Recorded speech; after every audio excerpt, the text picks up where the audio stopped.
Exim ব্যাংকে সামান্য কিছু টাকা ছিল। আমি কাতার প্রবাসী, কিন্তু দুর্ভাগ্য হলো ব্যাংকটা মার্জার করেছে, আপনারা জানেন, সেটা সম্মিলিত ইসলামিক ব্যাংক।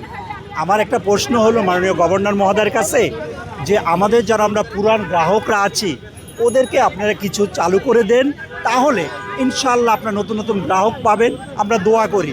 এবং সম্মিলিত ইসলামিক ব্যাংকে আপনার মাধ্যমে একটাই অনুরোধ, সেটা এলসিগুলো খুলে দেন, রেমিটেন্সগুলো আসার পরে সাথে সাথে দিয়ে দেন।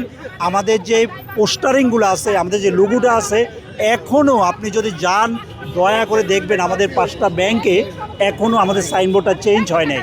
কিন্তু আমরা যারা পুরান আমানতকারী গ্রাহক তাদেরকে স্কিল করে দিলে আশা করি ব্যাংকটা দাঁড়াই যাবে। আমরা আমাদের মূল টাকাটা নিব না, প্রফিট টাকাটা আমাদের দিয়ে দেন। এটাই হইল মাননীয় গভর্নর মহোদয়ের কাছে। মুনাফা দিচ্ছে না, মূল টাকাটা দিচ্ছে না, এফডিআর দিচ্ছে না, ফিক্সড ডিপোজিট নিচ্ছে না, সঞ্চয় হিসাবে কিচ্ছু দিচ্ছে না। তাহলে আমরা কি করে খাবো? এটা একটা কমার্শিয়াল ব্যাংক, আপনারা জানেন। এই ব্যাংকটা হলো একটা ব্যবসায়ী সংক্রান্ত। আমরা কেন টাকাটা দিব? আমরা ব্যবসা করছি, ওনারা খাক মুনাফা, আমাদের কিছু দেখ। মাননীয় গভর্নর মহোদয়ের কাছে আকুল আবেদন, আমরা এখানে গ্লাস ভাঙতে আসি নাই, আপনার মাধ্যমে একটা আকুল আবেদন, আমাদের গ্রাহকদেরকে অন্তপক্ষে কিছু টাকা চালু করে দেন। আমরা যে গ্রাহকগুলা প্রায় 76 লক্ষ গ্রাহক, যদি মূল টাকাটা উঠে নিয়ে যায় তাহলে ব্যাংক দাঁড়াবে না। আমরা তো মূল টাকাটা নিব না রে বাবা।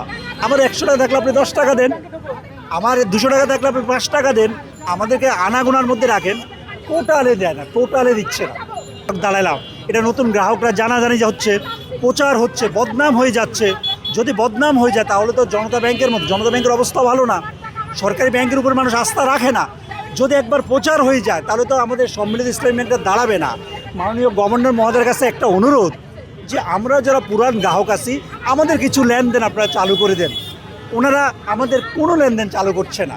ওনারা কিছু সঞ্চয় হিসাব যারা আছে, এমনি কিছু টাকা পড়ে আছে, ওই টাকাগুলো ওনারা দিচ্ছে।